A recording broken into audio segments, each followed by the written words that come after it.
riba, dan krisis keuangan, sebuah pendekatan logis. Apabila kita membaca berbagai macam literatur ekonomi Islam, salah satu definisi riba adalah setiap tambahan yang diperoleh tanpa adanya transaksi pengganti. Secara singkat, riba adalah tambahan yang diperoleh dari hutang piutang. Saya yakin bahwa mayoritas umat Islam sebenarnya sudah tahu bahwa hukum riba adalah haram. Lalu kenapa masih banyak orang yang mengetahui hukumnya namun dengan sadar tetap memakan harta ribawi? Untuk menjawab pertanyaan ini, maka saya akan coba klasifikasikan manusia dalam 3 kelompok. Pertama, ada manusia yang lebih cepat sadar dan semangat melakukan suatu perbuatan ketika ada janji pahala dalam perbuatan tersebut. Kedua, ada juga orang yang lebih cepat sadar untuk tidak melakukan suatu perbuatan ketika ia mengetahui betapa besarnya dosa jika suatu perbuatan dilakukan. Ketiga, ada orang yang lebih cepat sadar ketika ia dijelaskan menggunakan pendekatan logis. Pada video kali ini, saya akan coba menjelaskan kenapa riba diharamkan menggunakan pendekatan rasional. Karena pendekatan ini mungkin lebih berpeluang diterima oleh semua golongan dan semua agama. Jika saya menggunakan pendekatan pertama dan kedua, maka sasarannya hanya untuk umat Islam saja.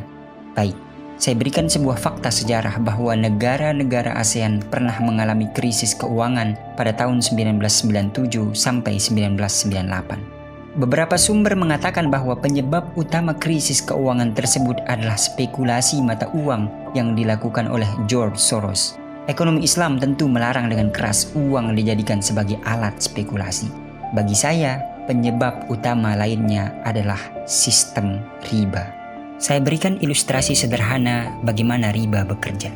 Apabila central bank sebuah negara melakukan printing money, misalnya 1 juta, kemudian anggaplah uang itu diterima oleh bank-bank umum, lalu bank umum ini meminjamkan kepada pihak lain dan kemudian dikenakan bunga, maka ini akan menyebabkan central bank dalam suatu negara terpaksa melakukan pencetakan uang lagi.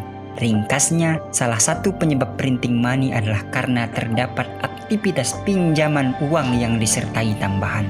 Ingat, tight money policy atau kebijakan uang ketat dan easy money policy atau kebijakan uang longgar yang dilakukan oleh bank sentral untuk membatasi jumlah uang beredar bukanlah cara untuk mencabut akar krisis yang disebabkan oleh sistem, tapi hanya untuk memotong rumput krisis. Rumput yang dipotong pasti akan tumbuh lagi.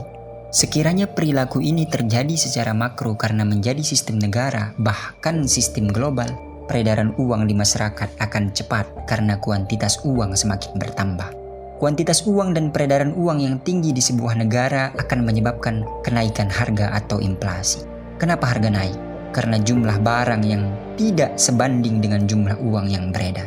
Ini adalah penjelasan dari persamaan MV sama dengan V kali Q, di mana M adalah quantity of money atau kuantitas uang yang beredar, V adalah velocity of money atau kecepatan peredaran uang, V adalah price level atau harga, dan Q adalah jumlah barang real. Secara mudahnya begini, jumlah uang yang banyak beredar menyebabkan penggunaan barang di sebuah negara meningkat tanpa disertai dengan produksi barang dalam negeri. Kenapa tidak disertai oleh produksi?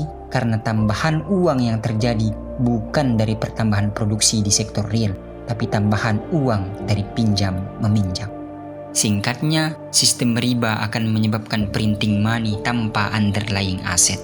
Printing money akan menyebabkan terjadinya benturan antara sektor keuangan dan sektor real. Hal ini akan menyebabkan inflasi, dan inflasi yang tidak terkontrol akan menyebabkan krisis.